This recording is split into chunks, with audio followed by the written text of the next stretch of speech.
Haleluya, haleluya, puji nama Tuhan. Sebelum saya menyampaikan renungan singkat saya pada saat ini, saya mengucapkan selamat hari jadi kepada STT Sangkakala yang ke-35 tahun. Semangat, Tuhan Yesus memberkati. Pada saat ini saya akan menyampaikan renungan singkat dengan tema Purpose and Calling, yang artinya tujuan dan panggilan. Nats Alkitabnya terambung dalam Yohanes 15 ayat yang ke-16. Beginilah firman Tuhan, bukan kamu yang memilih aku, tetapi akulah yang memilih kamu. Dan aku telah menetapkan kamu supaya kamu pergi dan menghasilkan buah, dan buahmu itu tetap, supaya apa yang kamu minta kepada Bapa dalam namaku diberikannya kepadamu. Pengertian dalam Kamus Bahasa Indonesia, tujuan adalah arah atau haluan, sesuatu yang dituju, maksud dan tuntutan. Sedangkan panggilan adalah menurut Kamus Besar Bahasa Indonesia, kata panggilan adalah hal, perbuatan, cara memanggil. Selanjutnya, pernah kita nggak berpikir apa tujuan Tuhan memanggil kita? Pasti ya, saya sendiri pernah berpikir, kenapa Tuhan memanggil saya? Apa tujuan Tuhan itu dalam kehidupan saya sehingga Ia memanggil saya untuk menjadi hambanya, untuk menjadi orang yang percaya, yang setia kepadanya. Dan saya pada saat itu nggak tahu apa maksud tujuan Tuhan.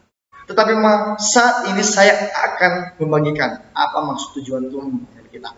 Di dalam Yohanes 15 ayat 16b, dan aku telah menetapkan kamu supaya kamu pergi dan menghasilkan buah, dan buahmu itu tetap, supaya apa yang kamu minta kepada Bapa dalam namaku diberikannya kepadamu, kepada saya.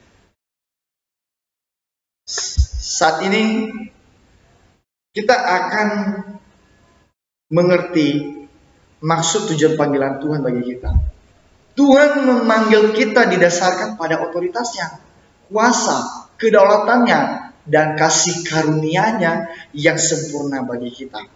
Yohanes 15 ayat 16 memberikan penjelasan bagi kita bahwa Tuhan memanggil kita bukan didasarkan pada perbuatan, kesalehan, dan kebaikan kita, karena memang kita sudah berdosa dan telah hilang kemuliaan Allah. Tuhan memanggil kita bukan karena perbuatan kita, tetapi karena otoritasnya, kekuasaannya, kedaulatannya, kemahakuasaannya, dan kasih karunia-Nya yang tak pernah berkesudahan di dalam setiap kehidupan kita. Saat ini saya akan membagikan poin, ada 3 poin. Apa yang mendasarkan kita, Tuhan memanggil kita, apa tujuan Tuhan memanggil kita. Poin yang pertama adalah Tuhan memilih dan memanggil kita sebelum dunia dijadikan. Di dalam Efesus pasal 1 ayat yang ketiga sampai yang keempat, firman Tuhan berkata, terpujilah Allah dan Bapa Tuhan kita Yesus Kristus, yang di dalam Kristus telah mengaruniakan kepada kita segala berkat rohani di dalam surga. Sebab di dalam Dia Allah telah memilih kita sebelum dunia dijadikan, supaya kita kudus dan tak bercacat di hadapan-Nya. Artinya bahwa Tuhan memanggil kita bukan karena kita melakukan sesuatu hal, tidak karena perbuatan kita, tetapi Tuhan telah memilih kita sebelum dunia dijadikan. Supaya apa? Supaya kita hidup kudus dan tak bercacat di hadapan-Nya. Ya. Itu adalah tujuan Tuhan memilih kita. Poin yang kedua, Tuhan memilih dan memanggil bukan berdasarkan kebaikan kita. 2 Timotius pasal 1 ayat 9 berkata, Dialah yang memanggil kita dengan panggilan kudus, bukan berdasarkan perbuatan kita, melainkan berdasarkan maksud dan kasih karunia-Nya yang telah dikaruniakan kepada kita di dalam Kristus sebelum permulaan zaman. Luar biasa Tuhan ini.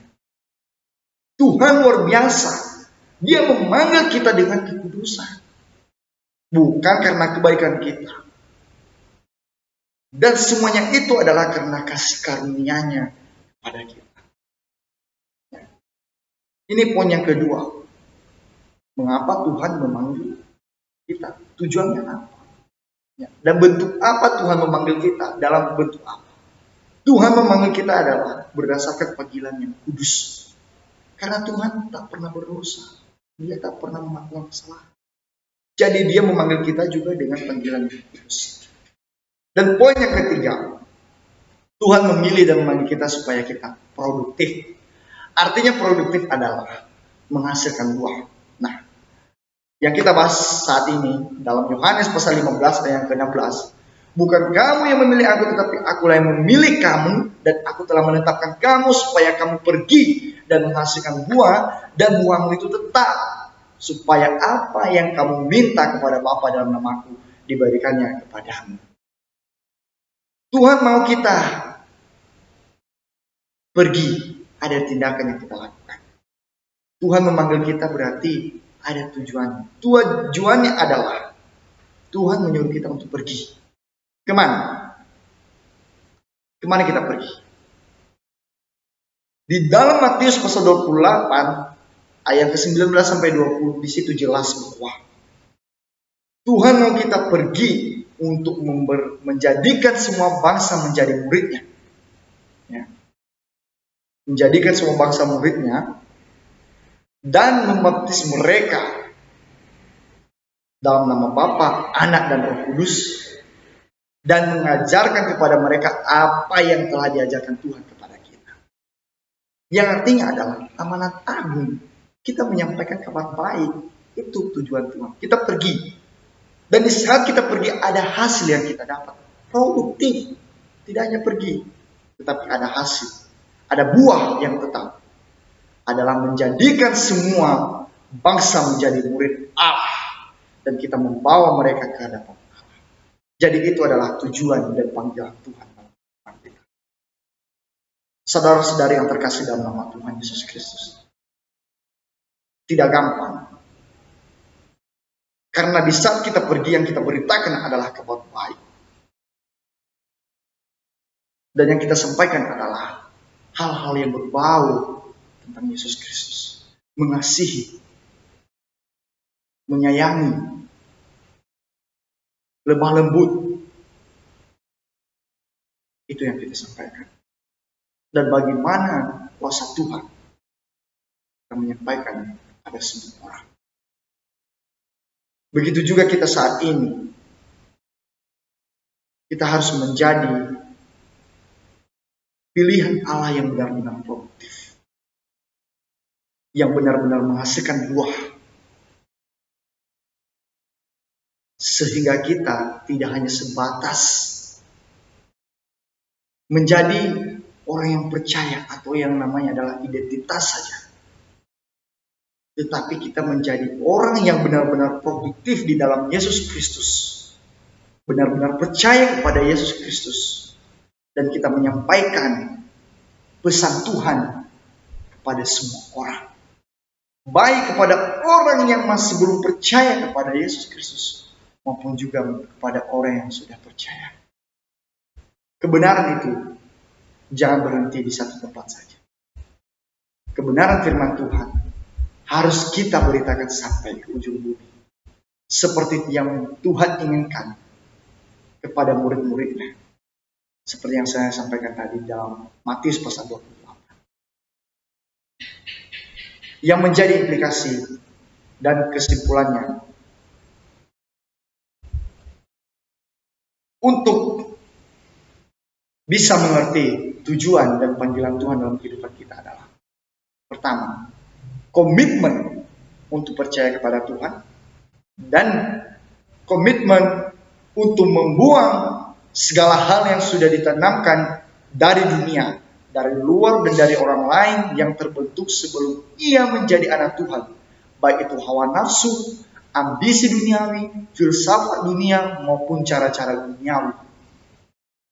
Yang kedua ini adalah komitmen adalah untuk meninggalkan dunia lama atau kehidupan lama.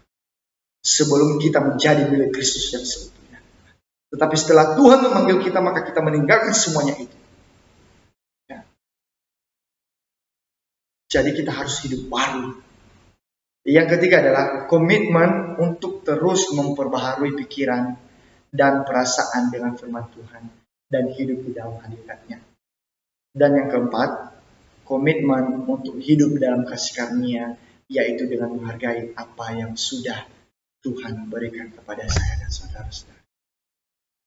Kebenaran firman Tuhan ini, renungan singkat ini, biarlah kiranya kita tidak hanya sebagai pendengar yang setia, tetapi biarlah kita menjadi pelaku-pelaku dan kita menghidupkan firman Tuhan itu dalam diri kita sehari-hari. Dan sehingga semua orang yang ada di sekitar kita diberkati dalam setiap apa yang kita lakukan dengan menghidupkan firman Tuhan. Demikian renungan singkat saya ini. Saya ucapkan terima kasih. Tuhan Yesus memberkati. Haleluya. Amin.